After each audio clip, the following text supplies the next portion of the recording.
Hi,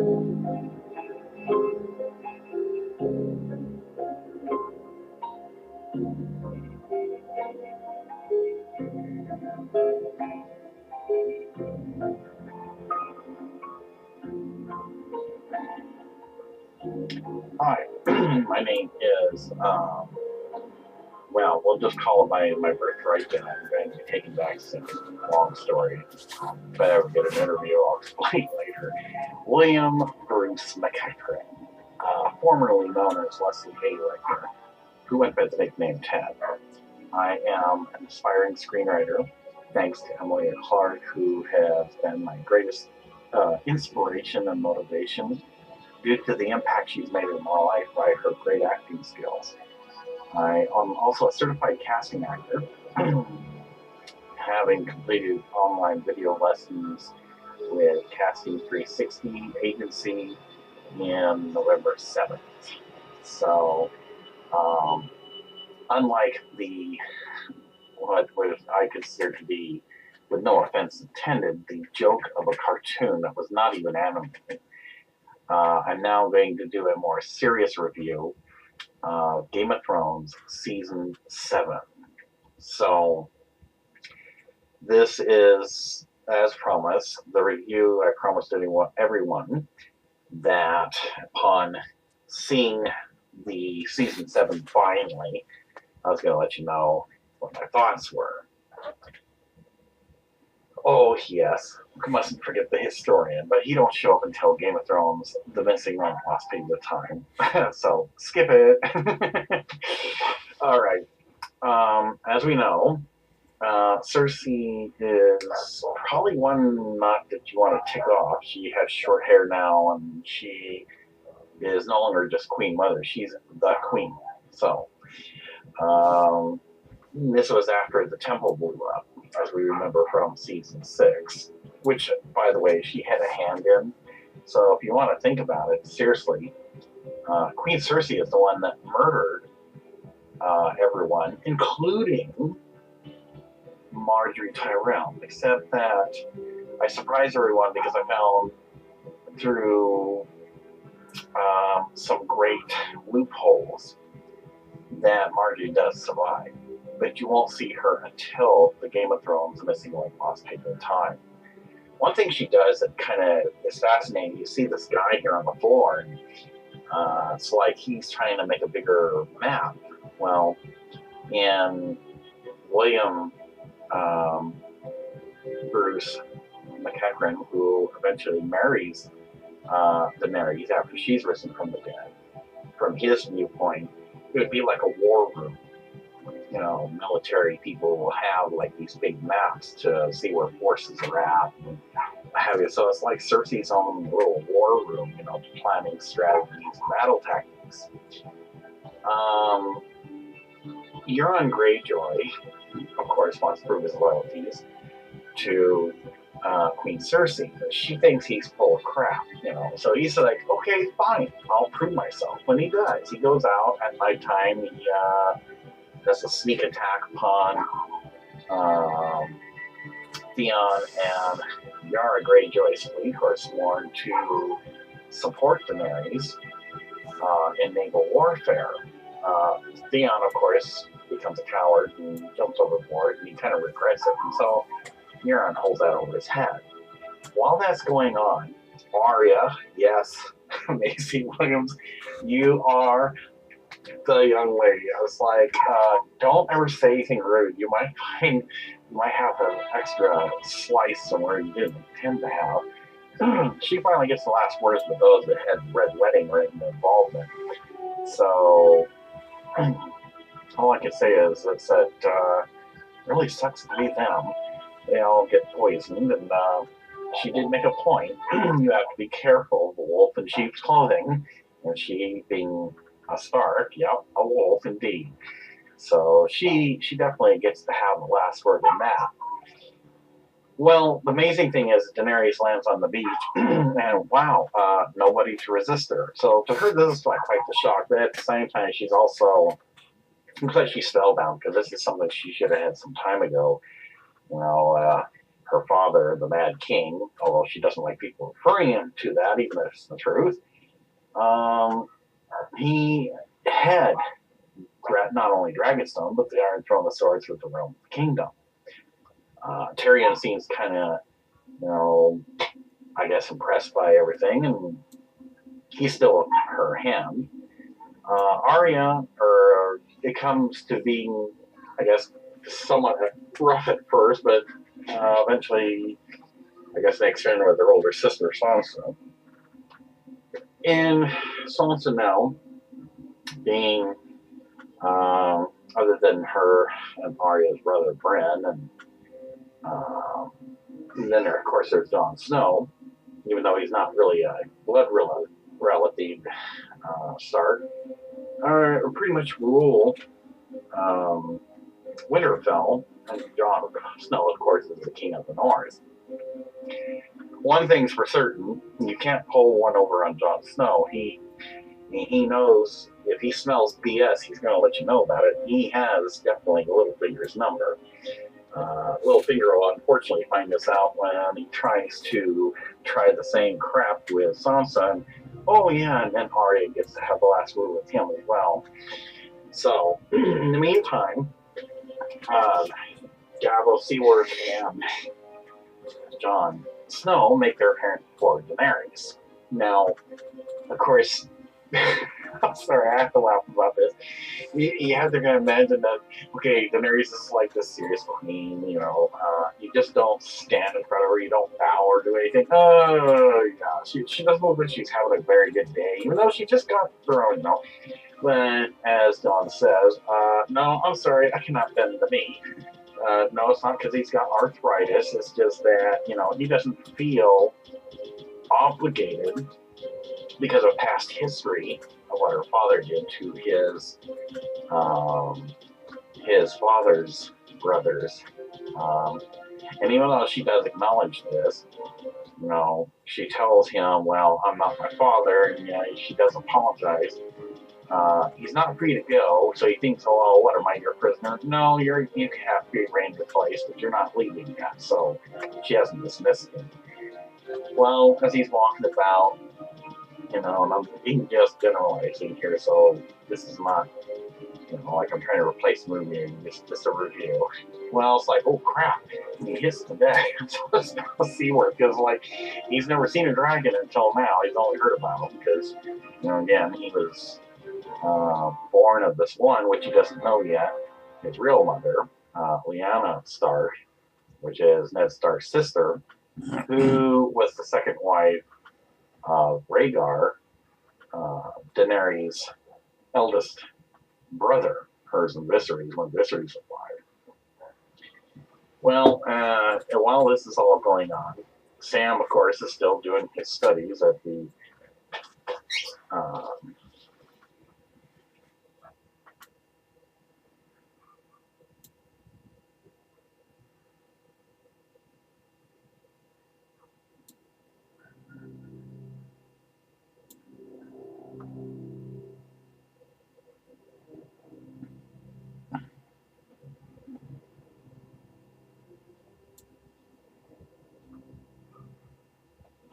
So it's at the Citadel that Sam is doing his studies to be a Maester.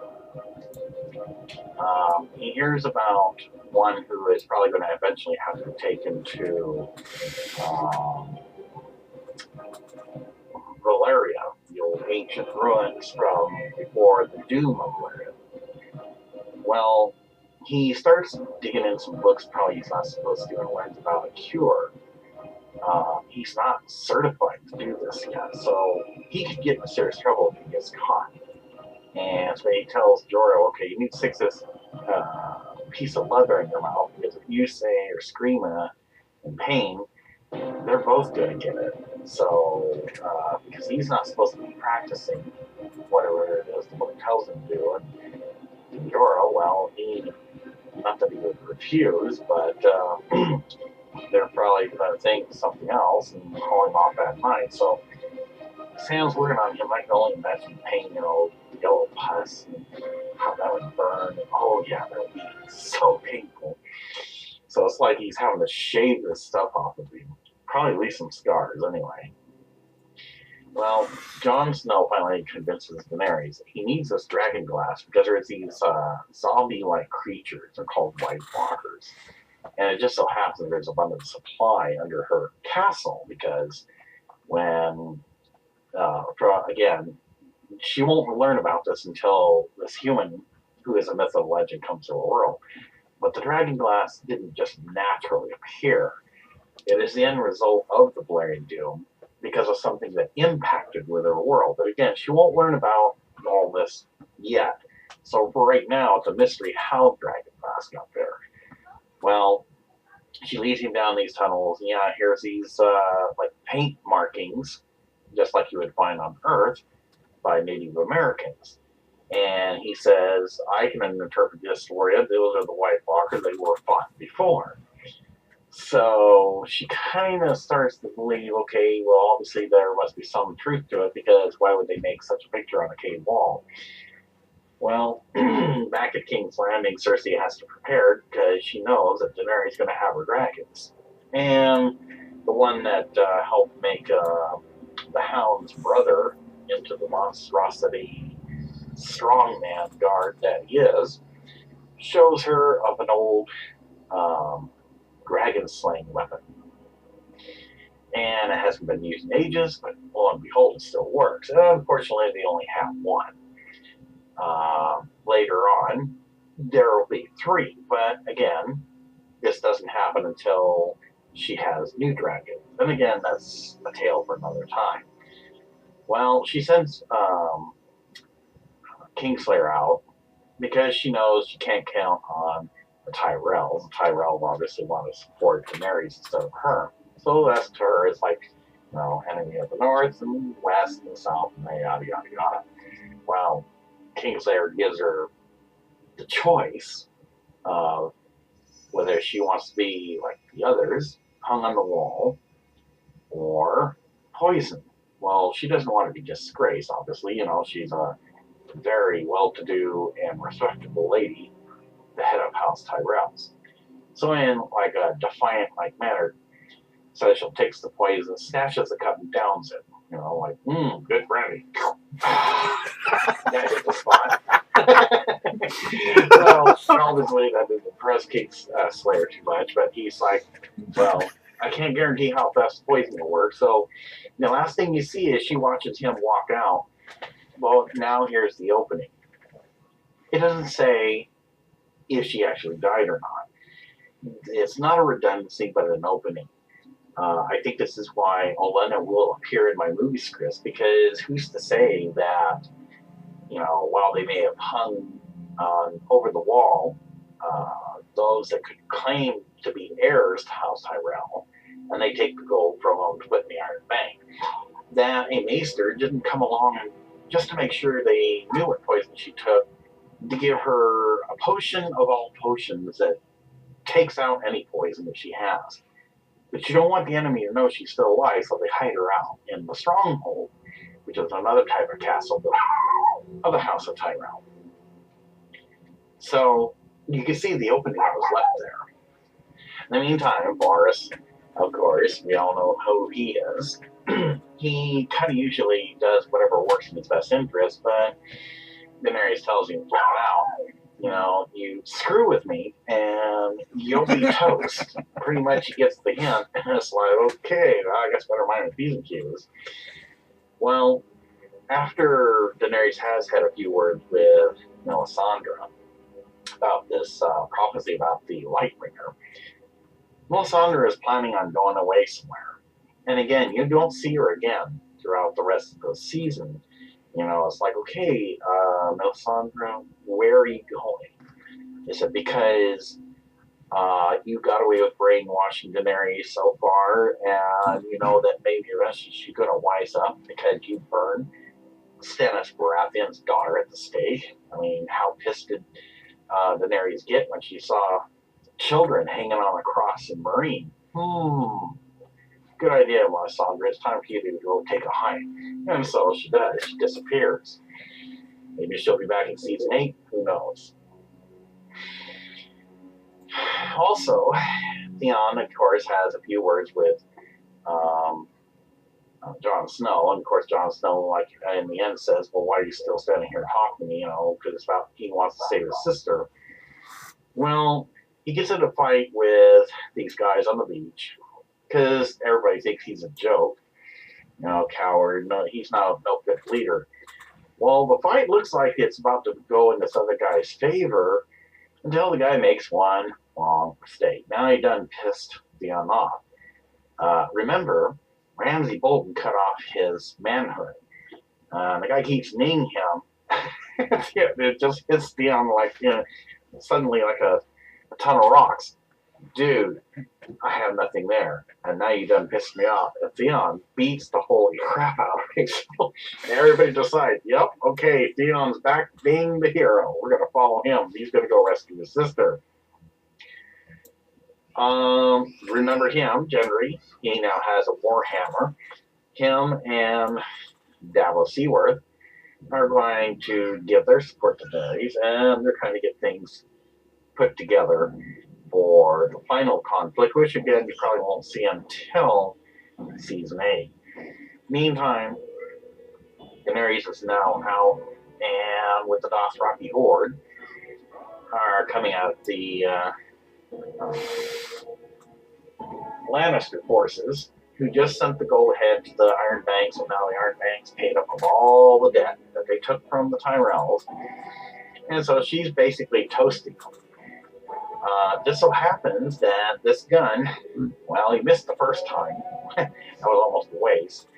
And he hits the mark the second time, and this definitely injures the dragon. So as she lands, she's trying to get this spear pulled out of him, because now she knows, okay, somebody's not ill prepared after all. So he's got one of these weapons, which were supposed to have been extinct. Kingslayer sees an opportunity, picks up one that missed and shot him to the side of the wagon. He's going to go slay the dragon. No. The dragon sees him coming as Daenerys pulling the spear out, and somebody saves him, not intentionally trying to keep him from having his prize, but knocks him off his horse into the water, and he sinks with all the armor to the bottom as her dragon blows fire at him. Probably killed the poor horse, but oh well. Fresh food for the dragon. So, I guess there's no laws about dragon eating horse meat. So, anyway, that's done. Meantime, Grey Worm has a mission to do. He has to go and sack Casterly Rock. Well, we also know that Unsullied warriors are made a certain way to where they can't procreate. But it's not going to stop it, because him and the Missandei have true feelings for each other. So they get to know each other very good. In fact, later on, Daenerys even kind of wonders why Missandei looks so, how would you say, excited and smiling.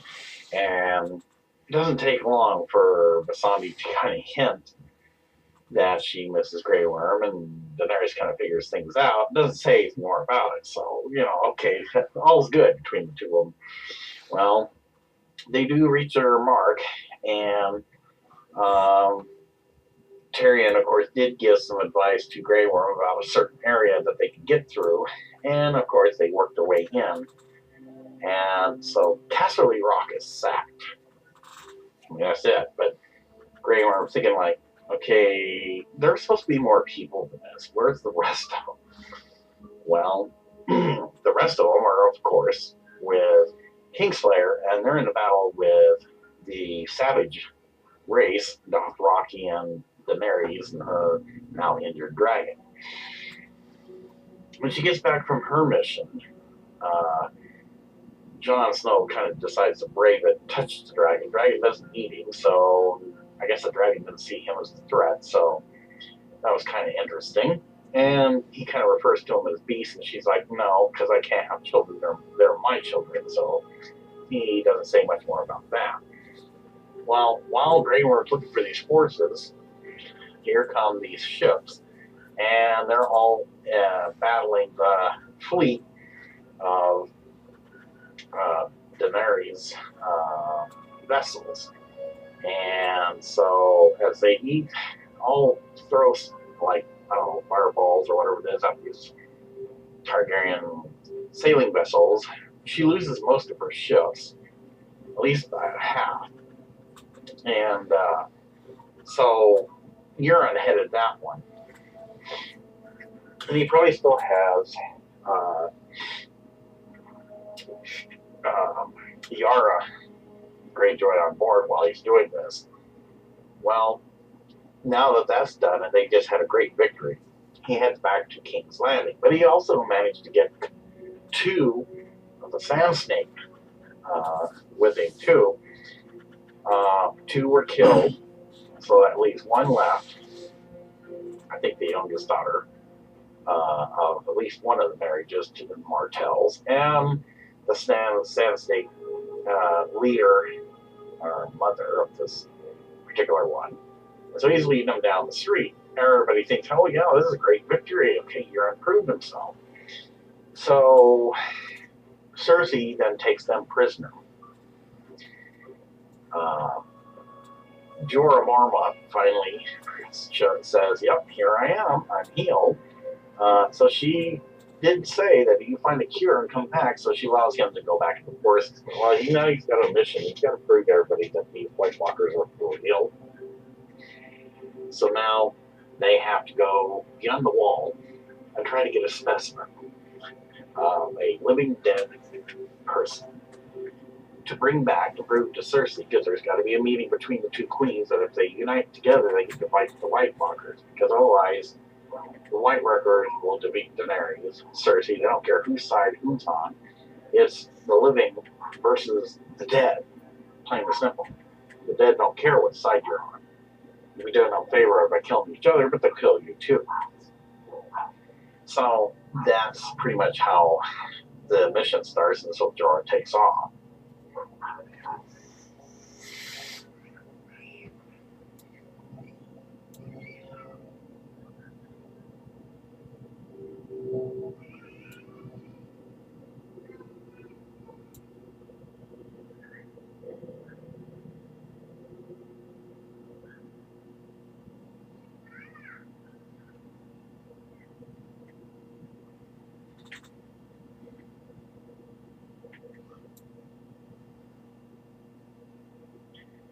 Well, they're now beyond the wall, and so they're heading out to get the specimen.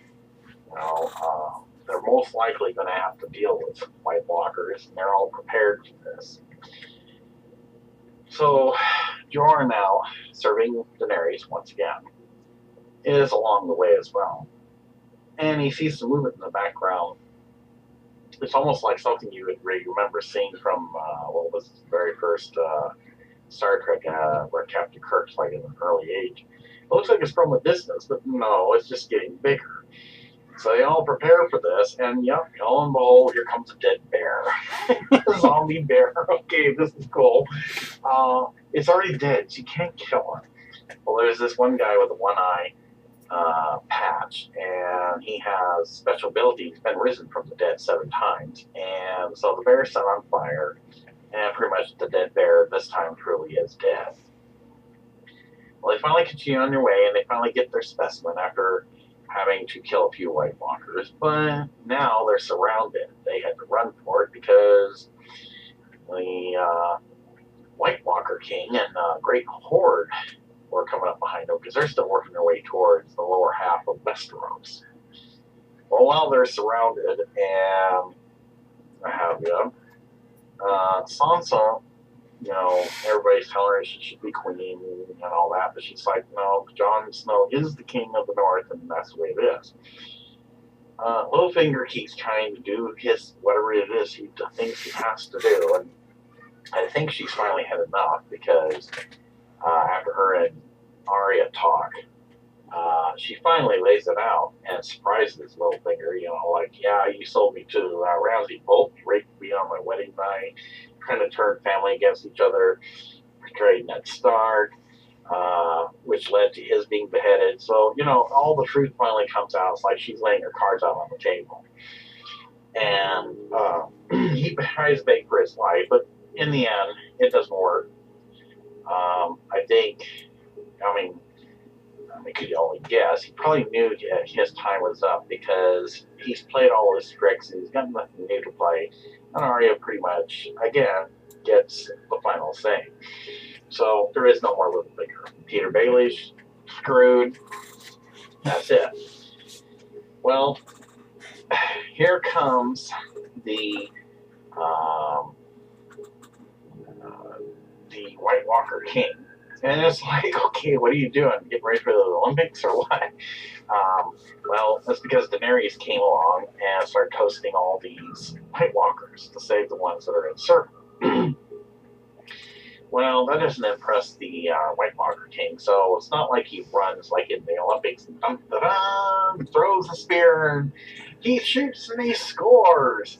No, he just hits dead on aim and it kills her dragon. This causes Daenerys much grief because she's never had to lose a dragon before. So her dragon sinks in the water after having a big crash to the ground. Well, she gets on another dragon and does manage to save a few people. Well, in the meantime, Jon Snow is still stuck up there. He sets her on the head. But fortunately, it just so happens that as the others are heading back now, safely, with Daenerys leading the way, here's Uncle Benjen. And wow, okay, he's going to give up his life so Jon Snow can live. So when that happens, he finally is, I guess, bound or something. He wakes up, he doesn't know how he got there, but he is healing. And so while he's healing, he has to rest up and, one thing leads to another as they're traveling to King's Landing. So Jon Snow, who still doesn't know that his actual identity would be Aegon the Sixth. Now I say the Sixth because remember, Rhaegar's newborn infant was Aegon, and if it had not been for the Hound's oldest brother who punched that infant baby's face in, which was Rhaegar's first wife's child, he would have been known as Aegon the Fifth. So technically, Jon Snow is Aegon the Sixth in his name, of the first or second sons, however you want to put it. So him and his aunt, because that's what she is by bloodline, are doing the wild thing. There is wrong with this, though, and I'll get to that in a little bit. It's just another opening that leads to the Game of Thrones, the missing link, lost page of time. Anyway, so back we go. They now land at King's Landing, and they are all waiting for Daenerys to show up. Well, Daenerys finally does make her awesome appearance. You gotta love it. She's just, yeah, okay, I'm here. What about it? I'm cool. I know it. You're just gonna love the way Daenerys is. You know he's gonna give her a crown. So, first things first, the Hound, of course, faces off his brother. And they have a few words with each other, but Cersei's not impressed. She just wants to get on with it. But after much discussion, she sees that this dead thing is actually moving and wants to attack her. And they finally kill the dragon glass, as Jon Snow said. And this is what's going to happen to them unless they unite forces. Well, Cersei's not going to bend the knee. She says that Jon Snow has to stay in the north, not be on the very side, bend the knee to her, or no deal. Well, he tells her he can't because he's already sworn allegiance to Daenerys. Probably not the smartest thing he should have said. And so that pretty much ends that. Well, of course, there's old reunions of Kingslayer and this other lady, she, being known once for having saved Kingslayer, he tells her basically, just as she has sworn to Daenerys, he has sworn to his sister who rules King's Landing. He's not going to betray his sister. That's just the way it is. Tyrion tries to talk sense to Cersei, but I don't think it's going to get anywhere. He knows that this is probably going to be a lost cause. In the end, who knows? He may end up killing her himself, or he's going to be the only Lannister left, at least from what he sees or thinks. Well, as I said, Tyrion knows what's going on with between Daenerys and Jon Snow. I mean, was he happy about it? Who knows? But there is traditions, and he tried to talk advice to her before, and she attacked the Lannister forces and tried both father and son Tarly, even though they refused to bend the knee. That there's other alternatives. But he doesn't say anything. Hey, what can he do? He's only the hand of the queen. Well, towards the end, the White Walker King has chains, because again, if you're dead, icy cold water and hypothermia, I guess, but it's not going to bother you. And fortunately, you don't see the white pickup truck that was in the background. It's not like the White Walker King's like, oh, by the way, could you park my Dodge pickup? I gotta go get this dragon out of the ice. Right. Fortunately, they did cut that out or redo a reshoot, get the pickup truck out of the way. Wrong time, wrong errand, definitely wrong planet. So they get the dragon back up out of the ice, and all he has to do is touch. And by some odd chance, now the dragon has blue eyes, and means he'll be doing ice fire type flame. So he makes his way to the wall finally. He now has the dragon, which was her original, and pretty much melts the wall down, just breaking off chunk by chunk. This is over at the, I believe they call it the East Watch, and a lot of the places that are built into the ice wall are destroyed, except for the two lower castle areas. And I guess they're not interested in the castle, so they bypass that, because in the end, these White Walkers' main goal is to march on into Westeros, kill people, and make a bigger army, take over the whole world if necessary. So that's my review of Season 7 for the Game of Thrones. And like I said, I was very shocked. No redundancies. There was a couple openings. One, Olenna Tyrell. We don't hear from her again. So she could very well have been saved. Given a potion that will cure any poison. The consummation between Jon Snow and Daenerys, unfortunately, is illegit because usually you do that after a wedding, and they have not had a wedding. Maybe they didn't have time, but still. So it's not going to be a legitimate heir because of traditions. Not only that, but there's another problem because of what or who Jon Snow is. I'm not talking about his royal bloodline either. And then there's, of course, Melisandre, who disappeared. We don't know what's up with her. So these are the first clues to connections to Game of Thrones Series 1 through 8. As we know, Daenerys being the House of Targaryen, she does finally, as I said, she died giving birth. Or they say she became a White Walker queen or something like that. There's several different ways that they haven't revealed yet how she dies. But she's risen from the dead, just like Jon Snow. So she's had the throne for 2 days, and she's about to be queen. Her child, between her and Jon Snow, they think it's a boy, but remember what Melisandre said in Series 7.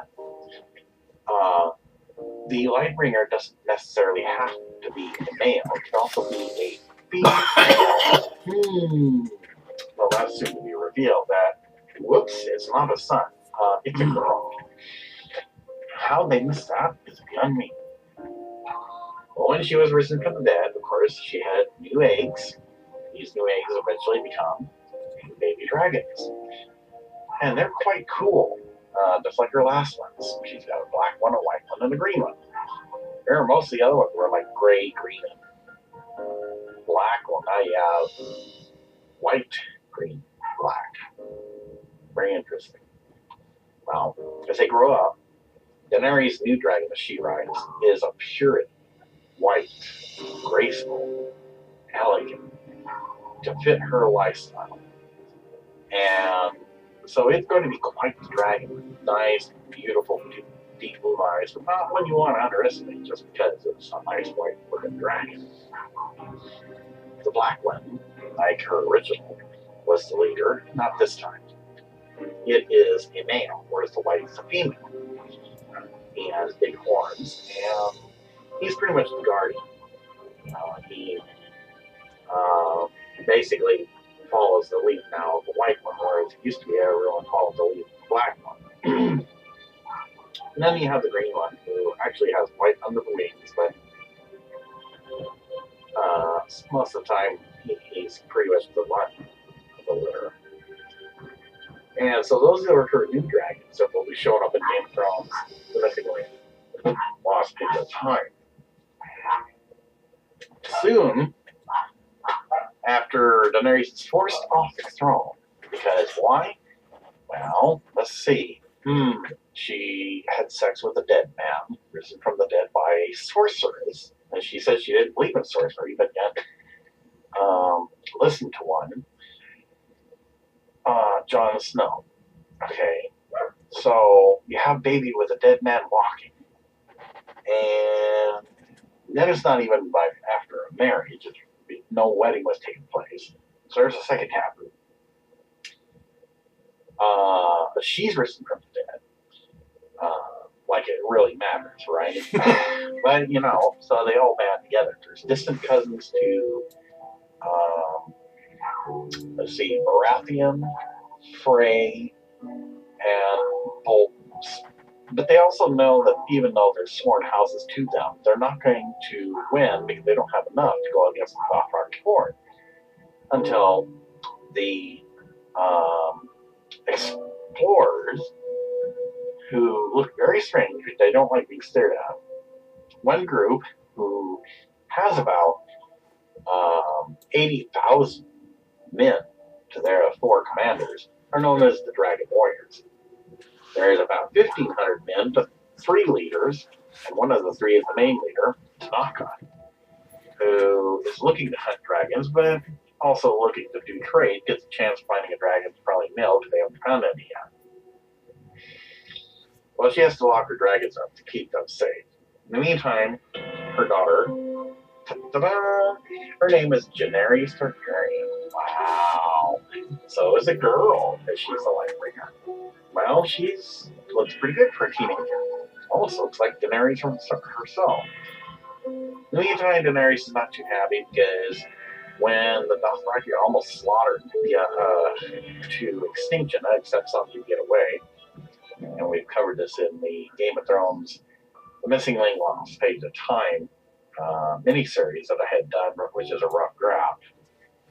And if anyone's missed it, you can always find those on YouTube. It's like, okay, why was I brought back to life when I died, just to lose the throne? Here I am back at Meereen again. But a visionary tells her, and she doesn't seem like too enthralled to hear anything, because right now she's just depressed, and it's like, this is the greatest defeat ever. Tells her, one not of this world is the one that is going to give her what she wants. Now, she's kind of skeptical at first, and because, again, you got to remember, symbolism is everything. So she is represented by Big Red Dragon. She's a powerful queen. And, she's going to find a low in stature, somewhat frail dragon, not of any kingdom or the world, a gray dragon. And she will fall in love with this one. She won't mistreat it, and she has to remain pure and not have sex with anybody else, and they will have children together. She's kind of thinking probably to herself, right, okay, how am I supposed to have a weakling husband? Like, she's had Drogo. Then you got Jon Snow, risen from the dead. And she's supposed to marry a weak king. You can see that would be like a little bit questionable, but he tells her that he won't be weak for long. There will be a time where he will get stronger, but it'll be almost near death when this happens, and it'll be the love of two dragons. So again, the symbolism being everything, he tells her what to look for. Well, she looks up the sky, and yeah, lo and behold, the red comet, like before, and a blue comet that represents this human. This intrigues her. Now, she knows that the visionary is not telling lies, and wow, okay, I can't wait to meet this guy.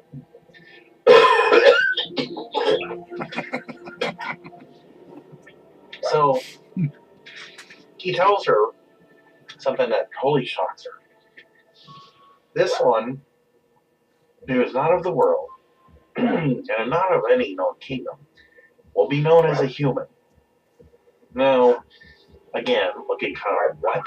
You know, that look on her face. Because humans are a myth and a legend. You know, everybody in her world always thought they were human. Because you hear Tyrion say, this is inhuman, or it's inhuman to do that. But they'll soon find out that they are not humans. From a planetary scale, they would be known as Valerians. You know, like you have the Lannister Valerians, you have Baratheon Valerians, Tyrell Valerians, the Valaran Valerians, much like on Earth, where you would have British humans, Russian humans, English humans, American humans. See the point? So this is going to be quite intriguing for her. So she looks, and it's like they're united as one. Again, someone being desperate. This gives her much to think about, and many thoughts cross her mind. What's this going to be like with this human? His emblem will be Grey Dragon, Dragon Spear. Mushu will wake the spirit up by a mere touch to his chest when he has a nightmare. And he will come, as shown on this banner here, from a dark blue star that shines brightly in the Valyrian night sky. A prophecy that was never thought to come true, and now it is. Again, remember, Margie is rescued by one who is a mediator queen and wife to a mediator king. That Maegor the First had all but wiped out. They burned the castle down. If you go back to Targaryen history, it's referred to this. He had like 6 wives. 3 were called the Black Widow wives or the Black wives because they survived. But I think it finally down to 1 or 2 wives actually survived after he somehow mysteriously died on the Iron Throne. Olenna will be back because again, Kingslayer said there was no guarantee how strong the poison was. So she'll get to meet this human. Well, this gives Daenerys much, I guess you could say, like a teenage girl, Targaryen girl again. Gives her many things to think over.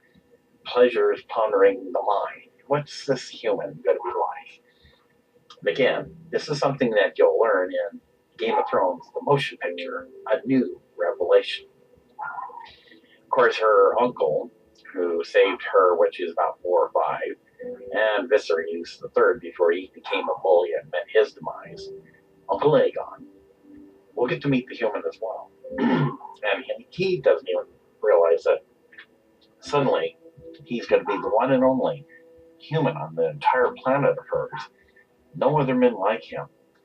And he's going to be more greater of a treasure to her than any gold or silver she has to her name. So this is going to be the revelation that comes about. And this is why there's a link between Series 7 and the Game of Thrones, the miniseries, right after the one that I'm still developing called Game of Thrones Return of the Dragon Queen.